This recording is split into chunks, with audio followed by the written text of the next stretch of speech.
Back here for the grand finale of Mountain Invitational weekend. Brad Harvey and Hunter Mays have gone the distance. They each now have 2 losses, which makes this one game for the Invitational title and $1,000. 13-time champ Hunter Mays on some kind of roll through the tour in the last month, but Brad has given him all he can handle here, winning the last game 240 to 230, and opens up with 3 in a row here to gain a 19-pin early advantage.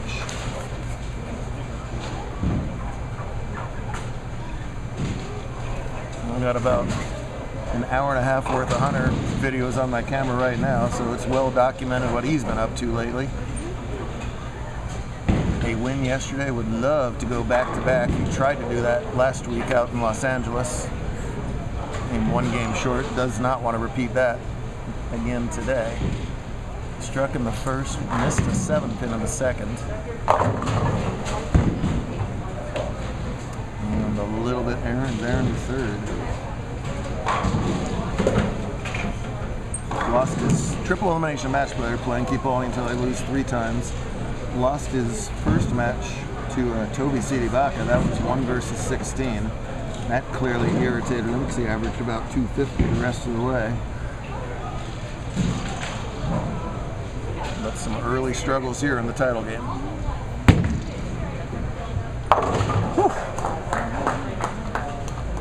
Covers the cluster, nicely done. He caught Brock Bivens in Mountain Point, so he's going to be Mountain Bowler of the Year. He has whizzed past Zach Ryan for the all-conference lead, so things looking good, and I can say as many accolades as I want, and none of it's going to matter to Hunter if this score doesn't end up higher than his opponent's score. I get it. That's why he wins a lot. He's hyper-competitive. Most big-time champs are. Oh my goodness. All right, well, this is going to be a mental test now for Hunter. Everybody knows that he can strike a ton on this pattern.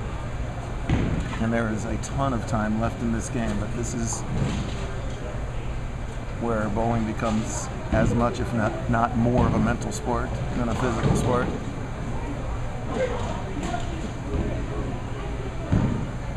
Not the scenario we've seen him in for a little while.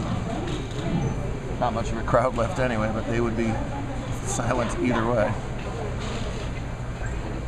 All right, make your spare.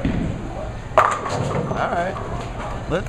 Well, he was on the spare too, so that really was a double whammy, but at least it wasn't the triple whammy of opening as well. Ton of match time left. However, Brad can do something about that. You get an opportunity to beat a good opponent, you gotta put the hammer down when you got a chance.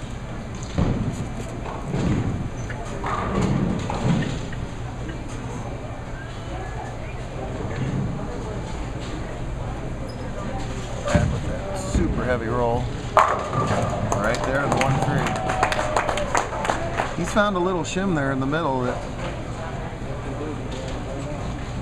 has been paying dividends.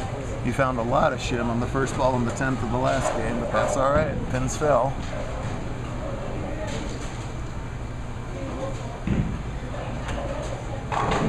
So is Brad trying to grow koi hair, or is koi outgrown Brad hair? Hopefully we'll slice some of that salad off. Get that COVID dew out of the way. Hairdressers are open. That's true. That's a good point too. At least, yeah. At least the hair gives me some chance of telling them apart. I've been trying to tell these damn Harvey twins apart for 12 years. There have been some very identical brothers and sisters over the years. Kyle and Kennison Anders, good luck. Their parents can't tell them apart. Oh, gosh, plenty of others can't come over right now. A little breath there from Hunter to get himself under control. Okay, much better shot there. I asked him earlier if he preferred to go light rather than flush, and he said no, he doesn't. He'd rather go flush, but man, I bet his carry percentage is similar. Those light hits are just so devastating.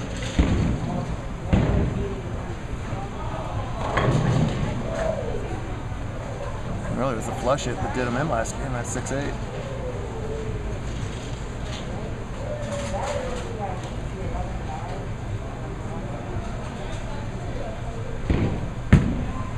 Way wide again. Get lucky. Oh, look at that. That pin started to lean and then just stopped moving. Are these new glasses treating me wrong, or did that pin start to lean a little and then just cease motion? It looked to me like it just kind of... Well, look at it now. It's closer to the 10, but I swear that thing was, you know, a few degrees off axis. It's going to be a lot of degrees off axis here in a second. There we go. That was unusual. And I'm the only one enjoying that at the moment. For sure.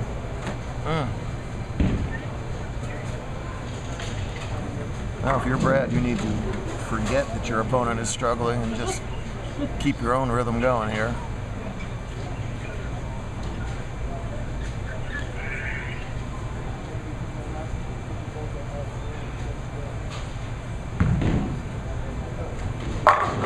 Ah, pretty shot. Well, it's about 6 hours to Apache Junction. Yes, it is. We get an hour back. Do you just strap them to the roof rack in this scenario, or let them cool down a little? What's the protocol here? You'll be all right. We'll go get some food. There you go. Well, like I said, the winningest bowlers are usually the supremely competitive ones, and it doesn't matter if you average 300 up until the title match. If you don't lose, if you don't win, it stings. We get it.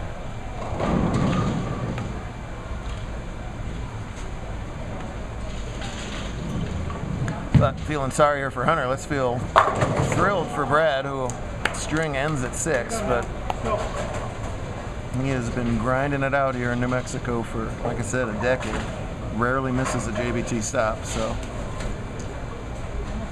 veteran's going to cash in here, and that's always good to see as well.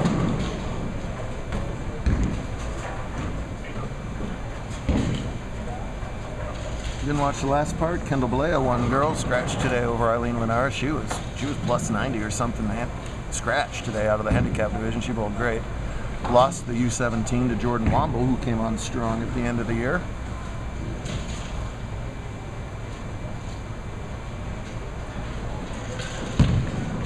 Perfectly done at the 10 and looking strong. Well, 98, 20. Only 218 is all Hunter can max at. That would require 2 opens from Brad. You never know. Stranger things happen weekly around here.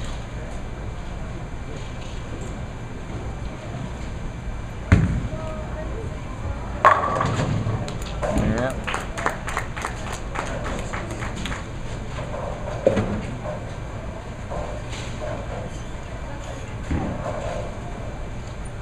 We had a little short discussion after Cal. Hopefully something was learned. And this will remain in a lower position. I did that a couple times as a kid and got smacked around by my dad. And then we learned whenever I was supremely irritated by something, I learned to give it the thumbs up instead of one of the other digits that I really wanted to do. And that works because, you know, unless you're in one of those cultures where that means something else, so you can just give it a thumbs up. There, you know that? There's some, I think it's like Eastern European culture, where a thumb up is this. It's the other way around. Yeah. And there have been Americans that get like attacked because they think they're being rude. They're just trying to indicate that. So careful where you go, kids. Check the local customs. What I'm trying to say to you.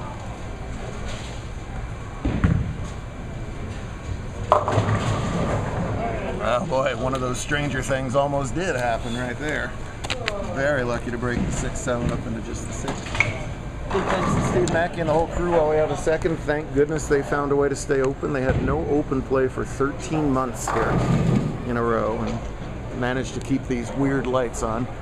When I met Steve in 1999, he said, "Mate, I'm going to add 8 lines to the place and tear out these funky lights." Neither one has happened yet, so get on that, Stevie. Here's our handicap bowler of the year. How's your thumbs? Do you want to just go two-handed now? Do you want to declare that to the world? No? Yes, you are declaring that?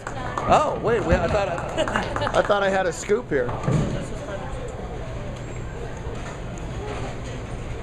Got anything to say, Panic? I pick on you all weekend. If you want anything to say? Panic.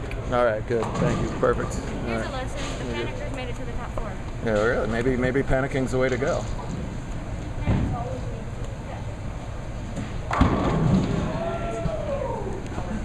Yeah, that is not the lesson we've come up with this weekend, that we're taking away from this weekend, is it?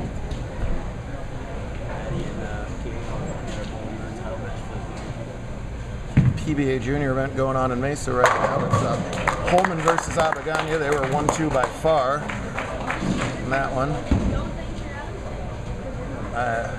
Tons of JBTers in the other divisions. I didn't follow it too closely. Caesar was up there. I don't know what happened after that. I couldn't dig through the 84 pages of the PBA website to find these standings. Sorry. Meanwhile, the last thing Brad probably imagined is that he'd be able to have a cruise control here, but that's the story. Shit. I love you. Funny game we play, isn't it, kids? Thank you. Bye. Brad got by with only losses to Hunter earlier and a loss to Brock earlier. With an early dent in that they recovered well both times. Had a high of 269 against Toby. Yeah, bowled great.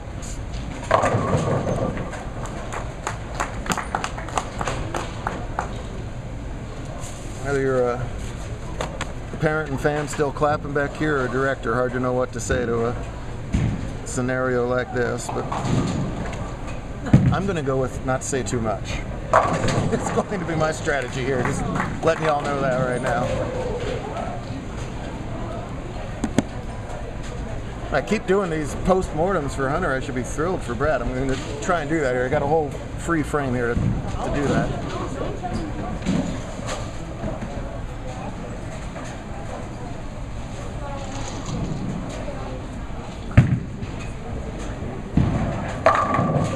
Well,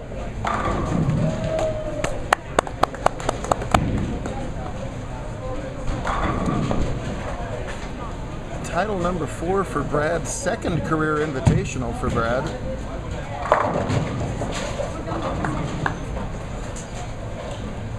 He found that look. That hard throwing ball charges all the way to the victory. And a short drive home.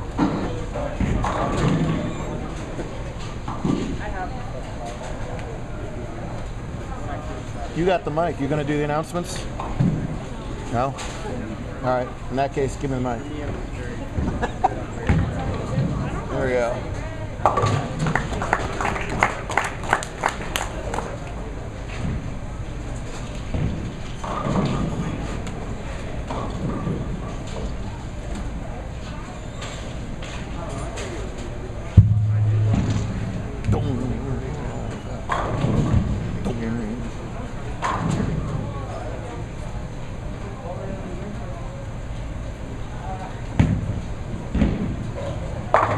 Ah. 240, that'll win you some titles more often than not. A beautiful performance from Invitational champion Brad Harvey. We will do it all over again near Canada in a couple weeks as the tour rolls on. Look at all that hair that just won. Ridiculous.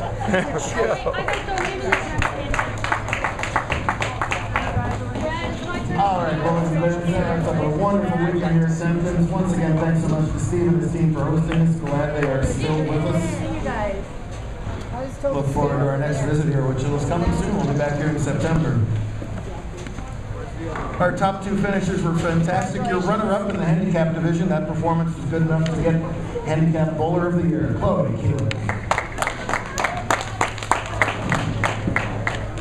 Scratch division runner-up, that's about the only thing that went wrong this weekend. What a fantastic performance all weekend, 100 names.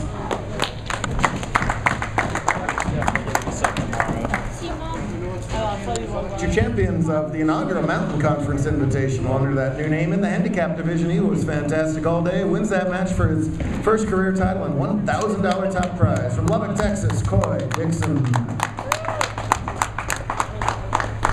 Yes, $1,000. Come on, get some love up here. Come on, man. Well, a knuckle? Put my butt? Can I finish? And in the scratch division, 2 very impressive final games to take that win and get his 4th career JBT title. Second invite, right? Yep. Second career invitational title and another $1,000 top prize for Brad Hardy. And it was defeating 2 left. Thanks so much for sticking around and cheering them on. Be sure to check out the website, YouTube, Facebook. Top 20 and now advanced to TPC. Check your inboxes for more details on that. We hope to see you all out there in July. Other tournaments.